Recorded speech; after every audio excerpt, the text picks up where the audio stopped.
جل شانہ نے قیامت کے دن کی قسم کی تو ساتھ نفس لوامہ کی بھی قسم کی۔ قسم تو کوئی بھی کرے تو سننے والا متوجہ ہوتا ہے کہ یہ جو قسم کی جا رہی ہے تو یہ کسی عنوان کی اہمیت کو بیان کرنا مقصود ہے، تو پھر قسم اگر رب کرے تو پھر سمجھنے کے لیے کافی ہے کہ وہ کتنا اہم مضمون ہوگا جس پہ میرا رب ہو کے قسم کر رہا ہے۔ تو قیامت پر اللہ تعالیٰ قسم فرما رہا ہے تاکہ اس کا قسم فرمانا اہل عقل کے لیے کافی ہو کہ اس کے اس بات کے لیے اس سے بڑی کیا دلیل ہو سکتی ہے کہ میرا رب اس پہ قسم کر رہا ہے۔ اَيَحْسَبُ الْإِنسَانُ أَن لَّن نَّجْمَعَ عِظَامَهُ، اللہ تعالیٰ ارشاد فرماتا ہے کہ کیا آدمی یہ سمجھتا ہے کہ ہم ہرگز اس کی ہڈیاں جمع نہیں فرمائیں گے؟ یہ ایک کافر تھا، عدی بن ربیعہ، یہ مراد ہے یہاں انسان سے۔ ایک روایت کے مطابق ابو جہل بن ہشام مراد ہے۔ تو یہ ابو جہل یا عدی بن ربیعہ یہ کہتے تھے کہ کیا ہڈیوں کو دوبارہ جوڑا جائے گا، دوبارہ ان کو جمع کیا جائے گا؟ یہ نہیں ہو سکتا، قیامت نہیں آ سکتی۔ وہ کہتے تھے یہ جہاں ہے بس ختم ہو جائے گا کام تمام، لہٰذا جو عزت پانی ہے، جو لذت حاصل کرنی ہے، جو عیش و عشرت کرنی ہے، جو کچھ کرنا ہے اسی جہان میں کر لو۔ آج کل بہت سارے لوگوں کا رویہ بھی یہی ہے کہ بس ٹھیک ہے یہ دنیا ہی سب کچھ ہے، آخرت بس ایک اعتقاد کی حد تک ذہن کے کسی گوشے میں ہے، 2 لمحوں کے لیے خیال آیا تو رک گئے، پھر اپنی وہی ڈگر کی زندگی۔ لیکن آخرت جب تیقن کی اس منزل تک پہنچ جائے پھر انسان کے اعمال کے اندر خود بخود جو ہے وہ نظم پیدا ہو جاتا ہے کہ چونکہ میں اللہ کے حضور پیش ہونا ہے اور ایک ایک عمل کا میں نے حساب دینا ہے۔ تو آخرت کے بارے میں یقین کی کمزوری انسان کو جو ہے وہ گناہوں کی دلدل میں پھنسا دیتی ہے، اس لیے آخرت کا یقین یہ بہت ضروری ہے تاکہ ہماری زندگی میں نظم پیدا ہو اور ہم اللہ کے حضور جھکنے والے، اس کے شکر گزار بندے، اس کی اتباع کرنے والے بنیں۔ تو اب وہ کافر کہتے تھے ابن ربیعہ یا ابو جہل کہ یہ جو ہڈیاں ہیں ان ہڈیوں کو کیسے دوبارہ زندہ کیا جائے گا۔ نضر بن حارث ایک کافر تھا، وہ کہیں سے قبرستان سے پرانی ہڈی اٹھا لایا اور وہ اتنی بوسیدہ تھی کہ ہاتھ کے لمس سے ٹوٹ ٹوٹ کے گرتی تھی، اور حضور کے پاس آ کھڑا ہوا اور آ کے کہنے لگا کہ کیا ان ہڈیوں کو دوبارہ زندہ کیا جائے گا؟ کون ہے ان کو جو دوبارہ زندہ کرے؟ اور ساتھ ہڈی توڑتا ہے اور اس کے ریزے زمین پہ گرتے ہیں۔ تو حضور علیہ السلام نے اللہ کی جانب سے اس کا جواب دیا۔ ذرا قرآن پڑھیے، سورہ یاسین کا آخری رکوع ہے، وَضَرَبَ لَنَا مَثَلًا وَنَسِیَ خَلْقَهُ قَالَ مَن يُحْیِی الْعِظَامَ وَهِیَ رَمِیمٌ۔ اب وہ باتیں کرنے لگ گیا ہے، اس کی زبان بولنے لگی ہے، اب کہاوتیں ہمارے لیے لاتا ہے، اور کیا کہتا ہے؟ مَن يُحْیِی الْعِظَامَ وَهِیَ رَمِیمٌ، ان ہڈیوں کو کون زندہ کرے گا جبکہ اتنی بوسیدہ ہو گئی ہیں؟ تو یہ نضر بن حارث حضور کے سامنے ہڈی لایا تھا اور توڑتا تھا اور کہتا تھا یہ ہڈیاں زندہ ہوں گی، ان ہڈیوں کو دوبارہ اٹھایا جائے گا جو اتنی بوسیدہ ہو گئی ہیں کہ ہاتھوں کا لمس بھی گوارا نہیں کرتی، اس کو دوبارہ زندہ کیا جائے گا؟ کون زندہ کرے گا؟ جواب سنو، قُلْ يُحْيِيهَا الَّذِي أَنشَأَهَا أَوَّلَ مَرَّةٍ، اے محبوب فرما دیجئے اب تو ہڈیاں موجود ہیں، جب ہڈیاں بھی نہیں تھیں تو جس رب نے انسان بنایا ہڈیوں کو جوڑ کے نہیں بنا سکتا؟ اب تو میٹیریل موجود ہے، جب میٹیریل بھی موجود نہیں تھا۔ هل أتى على الإنسان حين من الدهر لم يكن شيئا مذكورا، انسان پر وہ وقت بھی آیا ہے جب یہ قابل ذکر چیز ہی نہیں تھا، اس کا نقشہ نہیں تھا، اس کی صورت نہیں تھی، اس کا میٹیریل نہیں تھا، اس کا مادہ نہیں تھا، لیکن جس نے حضرت انسان بنایا، پانی کی بوند سے تخلیق کیا، تو اب کیا وہ ہڈیوں کو جوڑ کر انسان نہیں بنا سکتا؟ تو یہ کفار بات کرتے تھے کہ نہیں نہیں نہیں، اتنی بوسیدہ ہڈیوں کو کیسے زندہ کیا جائے گا، یہ بات سمجھ میں نہیں آتی۔ پھر ان کے ذرے بکھر گئے، بعض انسانوں کو جانور چیڑ پھاڑ کے کھا گئے، کچھ وہ کھا گئے، کچھ ہڈیاں پڑی رہ گئیں، کچھ ان کی ہڈیاں راکھ بن کے اڑ گئیں۔ تو کیسے ہو سکتا ہے کہ ان کو دوبارہ زندہ کیا جائے، ان کے اجزاء جوڑے جائیں؟ اب یہ عدی بن ربیعہ نے بھی یہی کہا۔ اللہ ارشاد فرماتا یحسب الانسان ان لن نجمع عظامہ، یہ آدمی گمان کرتا ہے، کہتا ہے کیا ہڈیوں کو دوبارہ زندہ کیا جائے گا؟ اللہ فرماتا ہے کیوں نہیں، ہم اس بات پہ قادر ہیں کہ اس کے انگلیوں کے پور پور کو دوبارہ کھڑا کر دیں، اور اس کے اجزاء جو بکھرے ہوئے ہیں ان کو ہم اکٹھا کر کے دوبارہ ان کو جوڑ دیں۔ ہمارے لیے کوئی مشکل نہیں ہے، لیکن یہ اس کا خیال ہے کہ ہڈیوں کو کیسے جوڑا جائے گا۔ لیکن سورہ یاسین میں جو دلیل دی اس پہ کس قدر جو ہے وہ اشش کرنے کو جی چاہتا ہے۔ فرمایا کہ قل یحییھا الذی انشأھا اول مرہ، یہ کہتے ہیں یہ ہڈیاں کون جوڑے گا؟ کہا جب ہڈیاں بھی نہیں تھی، جس نے ہڈیاں بنائی اس کے لیے جوڑنا کیا مشکل ہے؟ تو یہ عجیب تم نے بات کی۔ تو اللہ تعالیٰ جل شانہ قیامت کے دن ہمارے وجود دوبارہ اٹھائے گا اور اپنے حضور بندوں کو کھڑا کرے گا اور ان سے سوال پوچھے گا۔ یہ نہیں ہے کہ جو مرضی کرتے گئے، ایک آدمی نے ظلم کیا، جبر کیا، زیادتیاں کی، لوگوں کا حق لوٹا، لوگوں کا مال غصب کیا، عزتیں پامال کی، اور اتنا مؤثر تھا کہ عدالتیں وہ خرید لیتا تھا، کچہریاں وہ خرید لیتا تھا، پولیس وہ خرید لیتا تھا، کوئی سے پوچھنے والا نہیں تھا، اس کی بات چلتی تھی، اس کا فون چلتا تھا، اس کا رکا چلتا تھا، عیش و عشرت کی زندگی گزاری اور مر گیا، ہزاروں کے حق غصب کر کے، ہزاروں کا مال ہڑپ کر کے، لوگوں کی آبروئیں لوٹ کے مر گیا اور قبر میں چلا گیا، بس قصہ ختم۔ اب نہ وہ اٹھے گا نہ اس سے حساب لیا جائے گا، تو پھر انصاف کہاں گیا؟ ایک عدالت ایسی ہونی چاہیے کہ جس عدالت میں اس کو بھی پکڑا جائے اور ٹکٹکی پہ باندھا جائے کہ دنیا پر تو کسی نے تجھے پکڑا نہیں، آ اس عدالت میں تیرے خلاف سلطانی گواہ بھی موجود ہیں اور تجھے گناہوں کا، جرم کا بدلہ بھی دیا جائے گا، اور منصف جو ہے وہ انصاف کرے اور ان مظلوموں کو کھڑا کیا جائے کہ دنیا پر تو تمہاری داد رسی کسی نے کی، اس دربار میں تمہاری پوری پوری داد رسی کی جائے گی۔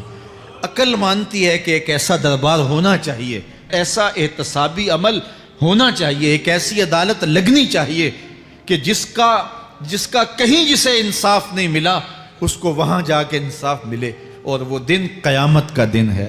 اس کا یقین زندگی میں نظم پیدا کر دیتا ہے اور تھر تھر بدن کانپتا ہے کہ آج اگر ہم مؤثر بھی ہو جائیں اور کسی کے سامنے جواب دہ نہ ہوں، لیکن ایک عدالت تو ہے جہاں ہم نے جواب دہ ہونا ہے اور اپنے ایک ایک عمل کا حساب دینا ہے۔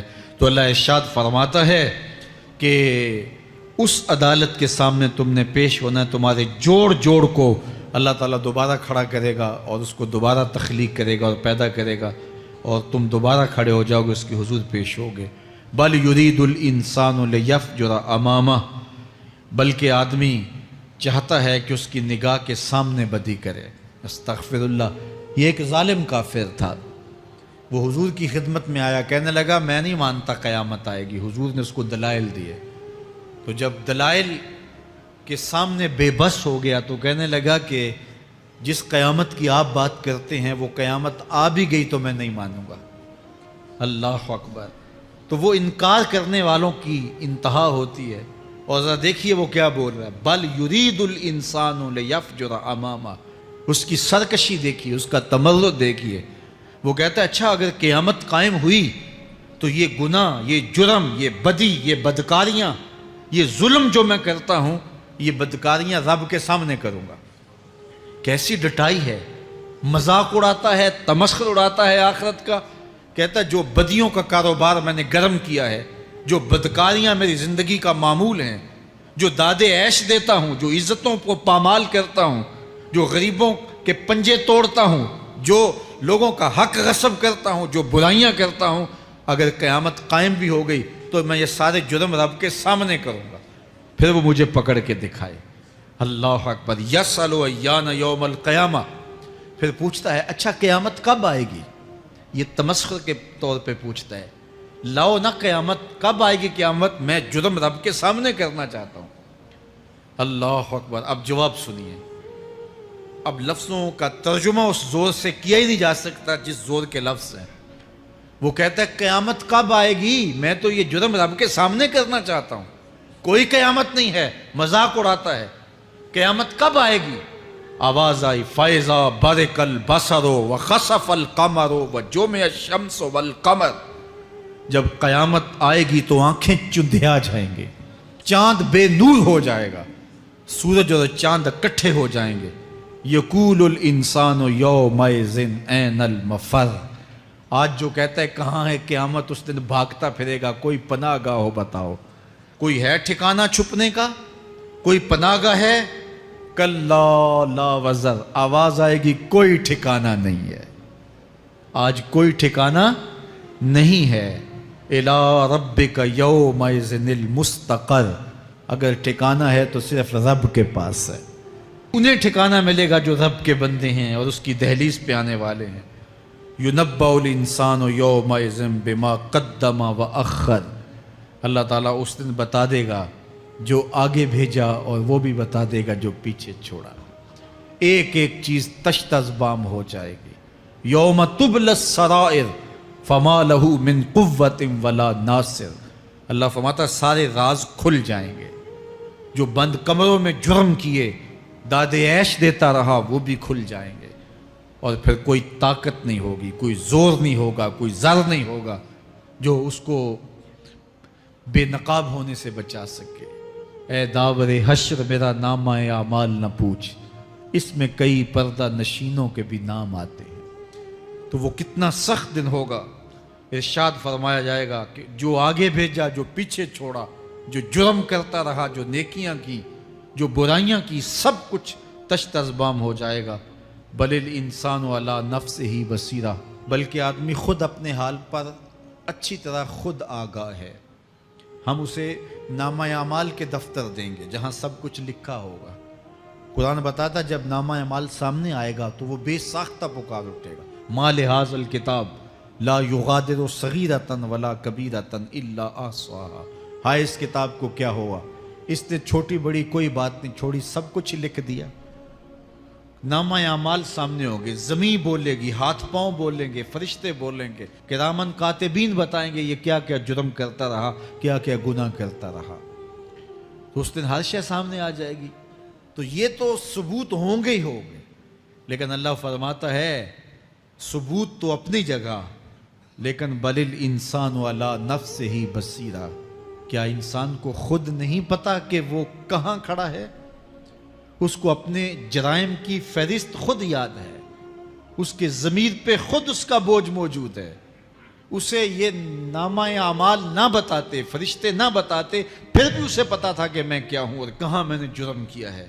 وَلَوْ أَلْقَى مَعَاذِيرَهُ، اللہ اکبر، اگر اس کے پاس جتنے بہانے ہوں سب لا ڈالے، جب بھی کوئی اس کا بہانہ نہیں سنا جائے گا۔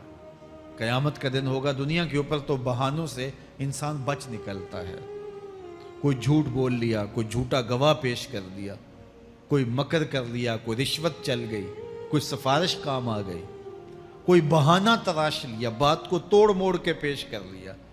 لیکن قیامت کا جب دن ہوگا تو کوئی نہ جھوٹا گواہ چلے گا، نہ رب کی پولیس رشوت لیتی ہے، نہ وہاں انصاف کے خلاف کوئی کام ہوگا، اور نہ ہی کوئی بہانہ چل سکے گا۔ اللہ اکبر۔ دوسری بات مفسرین نے یہ بھی لکھی کہ بعض اوقات یہ ہوتا ہے کہ انسان اپنے گناہ پر، اپنے جرم پر کوئی بہانہ تلاش کر کے لوگوں کو مطمئن کر لیتا ہے۔ جو اس نے جرم کیا، کسی سے زیادتی کی، کسی کا حق غصب کیا، تو لوگوں نے ملامت کی تو وہ کوئی بہانہ تلاشتا ہے اور لوگوں کو مطمئن کر لیتا ہے۔ بعض اوقات لاجواب کر دیتا ہے، بعض اوقات مطمئن بھی کر لیتا ہے۔ وہ لوگوں کو تو مطمئن کر لیتا ہے لیکن وہ خود مطمئن نہیں ہو سکتا۔ جس نے جرم کیا ہوتا ہے، جرم اس کو اندر سے ڈستا رہتا ہے، اس کا ضمیر اس کو ٹھوکریں مارتا رہتا ہے، اندر کی بے چینی اسے تنگ کرتی رہتی ہے، اگرچہ وہ دلائل سے، مکر و فریب سے، باتوں کو توڑ موڑ کے عذر کر لیتا ہے، کوئی بہانہ بنا لیتا ہے، لیکن اس کے باوجود اس کے اندر کوئی چین، اندر کوئی اطمینان نہیں ہوتا۔ اللہ اکبر! تو مجرم بے چین رہتا ہے۔ آج ہماری بے چینیوں کا ایک سبب ہمارا مالک کی دہلیز سے منہ موڑنا اور بہت سارے دیدہ نادیدہ گناہوں کا ارتکاب کرنا ہے۔ جب ہم سے سستیاں ہو جاتی ہیں، کوتاہیاں ہو جاتی ہیں، تو وہ گناہ ہمارا پیچھا نہیں چھوڑتے اور ہمیں بے چین اور مضطرب رکھتے ہیں۔ تو بعض اوقات جو ہے وہ ہم کہتے ہیں کہ پتہ نہیں بے چینی کیا ہے۔ بے چینی گناہوں کی ہے۔ گناہ طبیعت میں بے چینی پیدا کر دیتا ہے، سکون نہیں آنے دیتا۔ اطمینان کی دولت چھن جاتی ہے جب کوئی شخص گناہ کرتا ہے، اور یہ لازمی نہیں ہے کہ وہ کسی کا حق غصب کرے، اس نے کسی کی عزت ہی پامال کی ہو، اس نے کسی کی آبرو پہ حملہ کیا ہو۔ اگر نماز چھوڑی ہے تو بے چینی یہ بھی کم نہیں ہے، یہ رب کی نافرمانی ہے۔ اگر اس کی نظر بھٹکی ہے تو یہ بھی کم بے چینی نہیں دیتی۔ اگر اس کا خیال بہکا ہے، اس نے زبان سے کسی کو دکھ دیا ہے، اس نے کسی کے لیے سب و شتم کا انداز اختیار کیا ہے، گالی گلوچ کا رنگ اختیار کیا ہے، تو پھر کیا ہوا کہ یہ بے چینی اندر کو توڑتی رہتی ہے۔ انسان چلتا پھرتا ہے لیکن اسے طمانیت نہیں ملتی، اسے سکون نہیں ملتا۔ سکون کب ملے گا؟ سکون تب ملتا ہے جب کسی سے زیادتی کی ہو تو اس سے جا کے معافی مانگ لی جائے، اور اس لجاجت کے ساتھ معافی مانگی جائے کہ وہ مجبور ہو جائے معاف کرنے پہ، تو پھر اندر طمانیت اتر جاتی ہے۔ اگر رب کی نافرمانیاں کی ہیں تو لیلۃ القدر کے دامن میں اس سے معافی مانگ لو، اتنی لجاجت سے معافی مانگو، اس قدر رو کے معافی مانگو، ترلے منت پہ اتر آؤ، ہاتھ جوڑو، آنسو بہاؤ، چیخو، چلاؤ، رو، اس کی دہلیز سے لپٹ جاؤ، اس سے اپنے گناہوں کی معذرت کرو۔ جب مالک نے معاف کر دیا، اندر کی ساری بے چینیاں مٹ جائیں گی، دل کو قرار مل جائے گا، دل کو تسکین نصیب ہوگی۔ تسکین اس کی دہلیز سے تمہیں ملے گی، یہ اندر سے پھوٹتی ہے، باہر سے نہیں آتی ہے۔ تسکین کے قافلے اندر ہی اترتے ہیں، اندر سے اس کے سوتے پھوٹتے ہیں، اس کے چشمے پھوٹتے ہیں۔ ہم باہر سے ڈھونڈتے ہیں، باہر سے تسکین نہیں ملتی، یہ اندر سے آئے گی۔ اس لیے اس دل کے اوپر لگے ہوئے میل کچیل کو، غلاظت کو دور کر لو اور کھرچ دو دل کے اوپر پڑے ہوئے جتنے بھی زنگ ہیں، تو پھر نتیجہ کیا ہوگا؟ دل ستھرا ہوگا، مصفا ہوگا، مزکا ہوگا، تو پھر دل پر نور ہوگا، تو پھر آپ کو زندگی گزارنے کا لطف اور سرور اور مزہ آنے لگ جائے گا۔ تو انسان جب دلیلیں تراشتا ہے، اس سے بعض اوقات اپنے آپ کو بھی مطمئن کرنے کی کوشش کرتا ہے، اوروں کو بھی مطمئن کر لیتا ہے، لیکن حقیقت میں اطمینان نہیں ہوتا، وہ بے چینی ہوتی ہے۔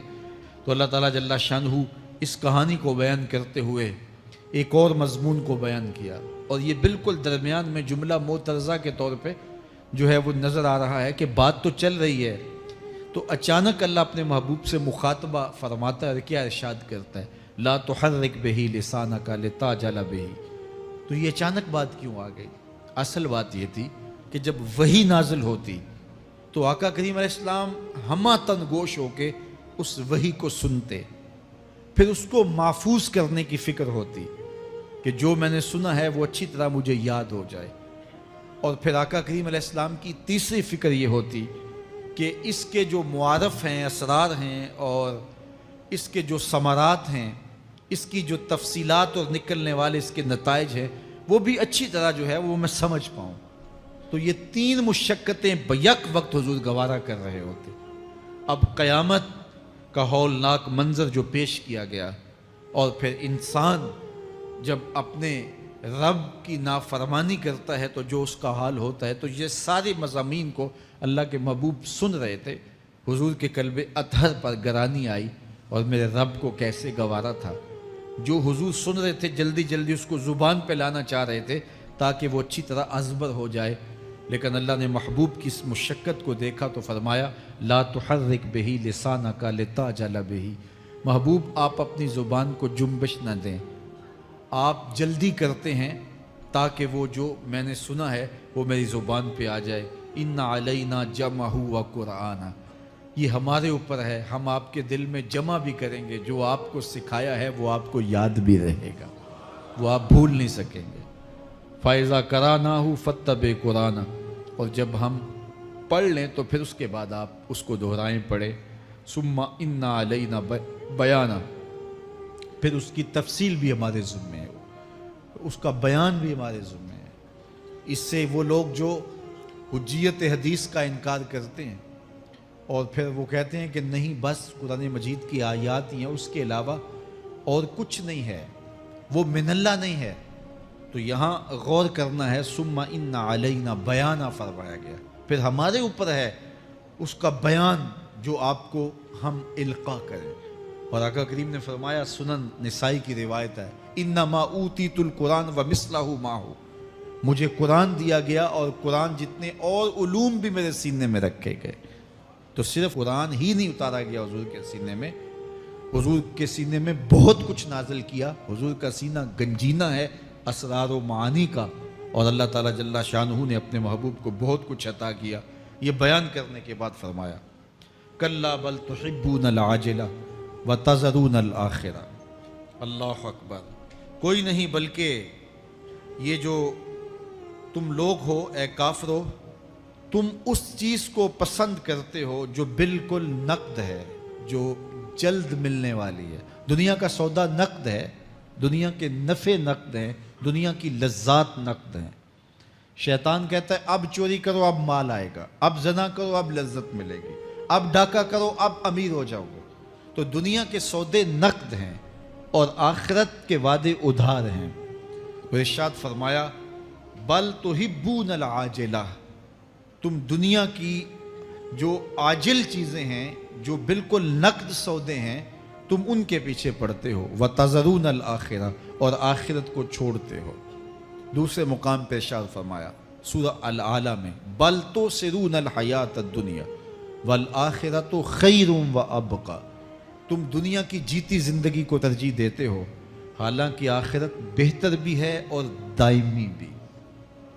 میں آپ کی توجہ چاہوں گا، آخرت بہتر بھی ہے اور دائمی بھی، لیکن تمہاری ترجیح یہ دنیا ہے جس کی آخرت کے مقابلے میں کوئی حیثیت ہی نہیں ہے۔ حضور نے ارشاد فرمایا، اگر کسی کو جنت میں ایک کوڑا رکھنے کی جگہ مل جائے، ایک ڈنڈا رکھنے کی جگہ مل جائے، دنیا و ما فیہا کی دولتوں سے وہ زیادہ قیمتی ہے۔ 7 براعظموں پہ پھیلی ہوئی کائنات، سمندروں کی تہوں میں قیمتی موتی، پہاڑوں کے دامن میں قیمتی معدنیات، مالیاتی اداروں کے پاس سرمائے، لوگوں کے پاس دولت کے انبار، یہ سارے اکٹھے کر لیے جائیں اور ان کی قیمت لگائی جائے، اور جنت میں ایک ڈنڈا رکھنے کی جگہ، ایک عصا رکھنے کی جگہ، ایک کوڑا رکھنے کی جگہ، وہ جگہ پھر بھی زیادہ قیمتی ہے۔ پراپرٹی ویلیو ہوتی ہے نا، وہ کہتے ہیں کہ دور دراز دیہات سے 10 ایکڑ فروخت کریں تو یہاں ہمارے بائی پاس پہ اگر لیں تو 1 کنال جگہ آئے گی، 10 ایکڑ فروخت کر کے یہاں 1 کنال ملے گی۔ اور اگر آپ مزید اس کو فروخت کر کے مزید جو ہے وہ کسی مہنگے علاقے میں چلے جائیں تو ہو سکتا ہے 2 مرلے اس 10 ایکڑ کے مقابلے میں آئیں۔ تو اس طرح مختلف جگہوں کی پراپرٹی ویلیو ہوتی ہے۔ اللہ کے محبوب جنت کی پراپرٹی ویلیو بتا رہے ہیں۔ 7 براعظموں پہ پھیلی ہوئی کائنات کو ایک پلڑے میں رکھیں، پوری دنیا کے اندر جو سرمائے ہیں، جو ماضی میں سرمائے لوگوں نے خرچ کر لیے، جو حال میں موجود ہیں، جو آنے والے ادوار میں لوگوں کے پاس آئیں گے، قارون کا خزانہ اور سرمائے سارے اکٹھے کر کے ایک پلڑے میں رکھ دیں، جنت میں ایک عصا رکھنے کی جگہ پھر بھی زیادہ قیمتی ہے۔ تو پھر دنیا کی آخرت کے مقابلے میں قیمت کیا ہوئی؟ دنیا کی جنت کے مقابلے میں ویلیو کیا ہوئی؟ اور جنت میں سب سے کم جگہ کس کو ملے گی؟ جو سب سے آخر میں جائے گا۔ ظاہر ہے سب سے کم جگہ اسی کے پاس ہوگی جو سب سے آخر میں جہنم کے دھکے کھا کھا کے، رگڑے سہ سہ کے پھر آخر میں جنت میں جائے گا، سب سے تھوڑی جگہ اس کے پاس ہوگی۔ حدیث پاک میں آتا ہے، بخاری میں آتا ہے، حضور نے ارشاد فرمایا کہ جب جہنم سے آخری جہنمی نکالا جائے گا تو تو اللہ تعالیٰ اسے پوچھے گا بتا تیری کوئی آرزو، تو وہ کہے گا مالک یہ آرزو ہے، یہ آرزو ہے، مختلف آرزوؤں بتائے گا۔ اللہ فرمائے گا لکا ما تمنیتا، جو تو نے آرزو کی جا جا تجھے میں نے عطا کر دی، اب جنت میں چلا جا۔ تو اس کی تو توقع یہ ہوگی کہ سایہ دیوار جنت میں جگہ مل جائے تو غنیمت ہے، اور اگر جنت کے اندر جاؤں تو کوئی جھونپڑا مل جائے 2 مرلے کا تو وہ بھی کافی ہے۔ لیکن اللہ اسے کتنی جگہ دے گا؟ اللہ فرمائے گا جا جنت میں، تیرے لیے جنت میں دنیا سے 10 گنا جگہ ہے۔ 7 بر اعظموں کو 10 سے ضرب دے تو کہا کہ دنیا سے 10 گنا جگہ تیرے لیے۔ اس کو یقین ہی نہیں آئے گا، وہ کہے گا اتسخر وانت الملک، میرے رب تو بادشاہ ہو کے مجھ سے مذاق کر رہا ہے؟ اللہ فرمائے گا نہیں، تیرے لیے 10 گنا جگہ ہے، اور اس کے لیے 10 گنا جگہ ہوگی جو سب سے آخر میں جنت میں جائے گا۔ میں آپ کی توجہ چاہوں گا، جو آخری جنتی ہے اس کے پاس کتنی جگہ ہوگی، کتنی پراپرٹی ہوگی؟ آج تو 2 10 20 50 مربع کسی کے پاس ہوں تو وہ اتراتا ہوا چلتا ہے کہ میں اتنا بڑا ذمہ دار ہوں۔ جنت میں آخری جنتی کی جگہ کتنی ہوگی؟ دنیا سے 10 گنا جگہ۔ تو داتا گنج بخش علی حجویری کی جاگیروں کا عالم کیا ہوگا؟ بابا فرید الدین گنج شکر کی جاگیروں کا عالم کیا ہوگا؟ پھر اصحاب رسول کی جاگیروں کا عالم کیا ہوگا؟ قیمتی کتنی جگہ کہ ایک ڈنڈا رکھنے کی جگہ مل جائے، دنیا و ما فیہا سے وہ قیمتی، اور وہ قیمتی جگہ دنیا سے 10 گنا جگہ اس کو دی جائے گی جو سب سے آخر میں جائے گا۔ تو مجھے بتائیے اس سے بڑا بے وقوف کوئی ہے جو آخرت کو برباد کر کے دنیا کا سودا کرتا ہے؟ بل توسرون الحیات الدنیا والآخرۃ خیر و ابقا، کہا آخرت بہتر بھی ہے اور دائمی بھی ہے، نہ ختم ہونے والی زندگی ہے۔ تو یہاں بھی ارشاد فرمایا کلا بل تحبون العاجلہ وتذرون الآخرہ، تم نقد کے پیچھے دوڑتے ہو، آخرت جو ادھار ہے اس کی پرواہ نہیں کرتے ہو۔ یہ نقد تمہیں مل بھی جائے، پہلی تو بات ہے ملتی نہیں ہے، دنیا تمہارے آگے بھاگتی ہے اور تم پیچھے بھاگ رہے ہو۔ کچھ حصہ تمہیں مل بھی گیا تو وہ کتنے سالوں کے لیے؟ 60 سال 70 سال، یہ تو بڑی لمبی زندگی ہیں۔ ہمارے ہاں 45 سال ایوریج نکالی گئی ہے۔ 60 سال بھی کوئی جی لے، 70 سال بھی کوئی جی لے، کیا حیثیت ہے آخرت کے مقابلے میں؟ آخرت کا ایک دن یوم حشر قرآن بتاتا ہے 50,000 سال کا ہوگا۔ 50 سال کا نہیں، 50-100 سال کا نہیں، 50,000 سال کا ایک دن۔ پھر اس کے بعد نہ ختم ہونے والی زندگی، مینڈے کی شکل میں موت کو بھی ذبح کر دیا جائے گا، موت کو بھی موت آ گئی، اب موت نہیں ہے، نہ ختم ہونے والی زندگی۔ اور جو جنت میں چلا گیا سب سے آخر میں جانے والے کی یہ جائیدادیں۔ تو اصل زندگی تو آخرت کی زندگی ہے۔ کلا بل تحبون العاجلہ وتذرون الآخرہ، یہ تو ایک سودا ہے۔ اب اللہ تعالیٰ ایک اور چیز بتا رہا ہے، ذرا غور کیجئے۔ دنیا کی محبت دل میں ایسی پیدا ہو گئی کہ ہمیں سال کے بعد ماہ سیام میں مسجد میں آنا نصیب ہوتا ہے، اور ہم اپنی ہی دنیا میں مگن ہیں کہ یہی دنیا سب کچھ ہے۔ یہ کائنات بھی دیکھو، میرا رب بیان کر رہا ہے وجوہ یومئذ ناظرہ الی ربہا ناظرہ۔ وہ دن جب آئے گا تو جب بندے اس کے حضور حاضر ہوں گے جنہوں نے اپنی زندگی حزم و احتیاط سے گزاری ہوگی، رب کی اتباع میں، فرما برداری میں، اس کے حکموں کو پورے کرتے بسر کی ہوگی، پھر ان کو صلہ کیا ہوگا؟ اللہ فرمایا کچھ چہرے ہوں گے جو تر و تازہ ہوں گے، کھل کے گلاب ہو جائیں گے، چہرے منور اور تابہ ہوں گے۔ یہ اتنے کھلے کیوں ہوں گے، چہرے گلاب کیوں ہوں گے؟ الی ربہا ناظرہ، اس لیے کہ رب کا دیدار نصیب ہوگا۔ رب کا دیدار نصیب ہوگا تو چہرے کھل جائیں گے اور چہرے شگفتہ ہو جائیں گے، چہرے تر و تازہ ہو جائیں گے۔ یار کوئی پرانا دوست مل جائے اور آپ سخت صدمے کے ماحول میں ہوں تو اچانک اسے دیکھ لیں تو آپ کا چہرہ کھل جاتا ہے اور آپ کا چہرہ گلاب بن جاتا ہے، تو پھر کیا منظر ہوگا؟ دنیا کے تھکے ہوئے لوگ